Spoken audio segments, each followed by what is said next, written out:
अच्छा, टॉपिक है inscribe an equilateral triangle in a given circle. के अब इंस्क्राइब का मतलब है कि एक ट्राइंगल के एक सर्कल के अंदर आपने एक इक्विलेटरल ट्राइंगल को इंस्क्राइब करना है। मतलब अगर एक सर्कल है, ठीक है, तो इस सर्कल के अंदर ही आपने एक इक्विलेटरल ट्राइंगल को इस तरह इंस्क्राइब करना है, मतलब इनसाइड द सर्कल आपने इसको बनाना है। तो इसके लिए हमारे पास सबसे पहले गिवन डेटा में क्या है, गिवन में है हमारे पास, गिवन में है कि सर्कल, ठीक है, गिवन सर्कल है तो a circle with centre O, ये हमारे पास गिवन है। और रिक्वायर्ड क्या है, रिक्वायर्ड है inscribe an equilateral triangle in a given circle, मतलब यही जो आपकी स्टेटमेंट है। तो to inscribe an equilateral triangle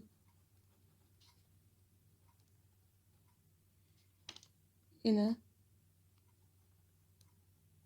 given circle. वही स्टेटमेंट हमने दोबारा लिख ली कि गिवन हमारे पास एक सर्कल है विद सेंटर ओ, और रिक्वायर्ड हमें क्या है कि हमने उसी सर्कल के अंदर एक इक्विलेटरल ट्राइंगल को, इक्विलेटरल ट्राइंगल मतलब जिसके तमाम साइड्स और तमाम एंगल्स बराबर हों, कॉन्ग्रुएंट हो, तो उसको हमने इंस्क्राइब करना है उस सर्कल के अंदर जो हमारे पास गिवन है।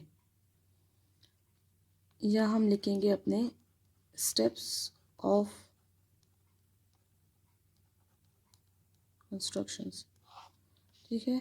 यहाँ हम स्टेप्स ऑफ कंस्ट्रक्शन लिखेंगे। पहला स्टेप क्या होगा, पहले स्टेप में हमारे पास जो गिवन है, हमारे पास गिवन क्या है, a circle with centre O. तो हम यहाँ पर एक सर्कल ड्रॉ कर लेते हैं जो कि हमारे पास गिवन है विथ सेंटर ओ, ठीक है। एक सर्कल है, a circle with centre O, ये हमारे पास गिवन है। अब हमने एक इक्विलेटरल इसके अंदर जो है इक्विलेटरल ट्रायंगल इसके अंदर ड्रॉ करना है। सबसे पहले हम इस सर्कल के ऊपर एक डायमीटर ले लेते हैं। डायमीटर क्या होता है, एक ऐसा कॉर्ड जिसको सबसे सबसे बड़ा कॉर्ड भी कहते हैं, और वो उस सर्कल को कहाँ पे मतलब वो उस सर्कल के सेंटर को टच करता हुआ इस तरह एक एक बाउंड्री से दूसरी बाउंड्री की तरफ जाता है। तो यहाँ मैं एक डायमीटर ड्रॉ कर लेती हूँ। सपोज ये वो डायमीटर है, ठीक है, ये डायमीटर है ए डी। ए से लेकर डी तक एक डायमीटर है जो सेंटर ऑफ द सर्कल से गुजरा है, ठीक है। तो इसको हम यहाँ लिख लेते हैं फर्स्ट में कि draw any diameter, draw any diameter, diameter का नाम क्या है, A D line of the given circle. हमने एक डायमीटर इस पर ड्रॉ किया है। अब हम क्या करेंगे, कंपास लेंगे और इस ओ से लेकर इस डी तक जितना हमारे पास रेडियस है, ठीक है, इस ओ से लेकर डी तक ये रेडियस जितना है, इसको रेडियस वही लेंगे और डी को अपना सेंटर बनाएंगे, मतलब इसको डी पर रखेंगे और यहाँ इस सरकमफ्रेंस पर एक आर्क लगाएंगे। इसी तरह दूसरे साइड पर भी हम एक आर्क लगाएंगे,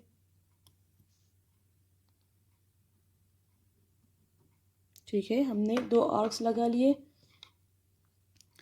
अब इन आर्क को नाम देते हैं, ये हो जाएगा बी, इस पॉइंट का नाम हो जाएगा बी जहाँ इसने कट किया है। इस सर्कल के सरकमफ्रेंस को इसने जहाँ पे कट किया है उसको नाम देते हैं बी, और इसको नाम दे देते हैं सी, ठीक है। तो इस पॉइंट को हम लिख लेते हैं यहाँ अपने साथ के हमने क्या किया, विथ सेंटर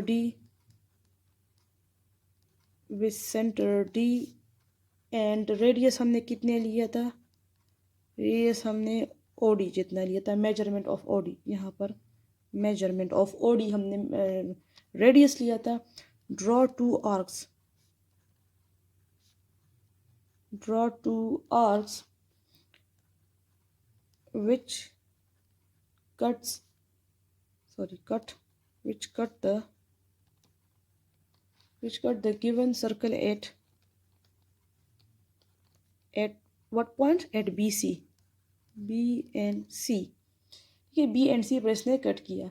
अब हम क्या करेंगे, इस ए को बी और सी को डी से क्या करेंगे, हम ज्वाइन कर लेंगे। मतलब इन तीनों पॉइंट को ए बी सी को हम ज्वाइन कर लेंगे रूलर के साथ।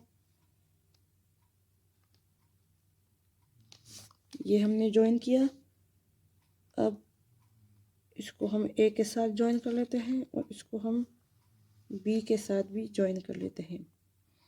तो यहाँ हमारे पास क्या बन गया, हमने जब थर्ड स्टेप में हमने लिखा कि join A to B and C, हमने ए को बी सी मतलब इन तीनों पॉइंट को हमने आपस में ज्वाइन किया। तो इससे हमारे पास जो ट्राइंगल बन गया ये एक इक्विलेटरल ट्राइंगल होगा और ये इंस्क्राइब्ड है, inscribed in a given triangle, ये इस ट्राइंगल के अंदर इंस्क्राइब है। तो हमारे पास क्या आ गया, जो ट्राइंगल ए बी सी है वो हमारा is the required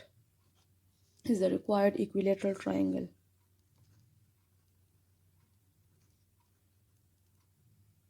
Is the required equilateral triangle.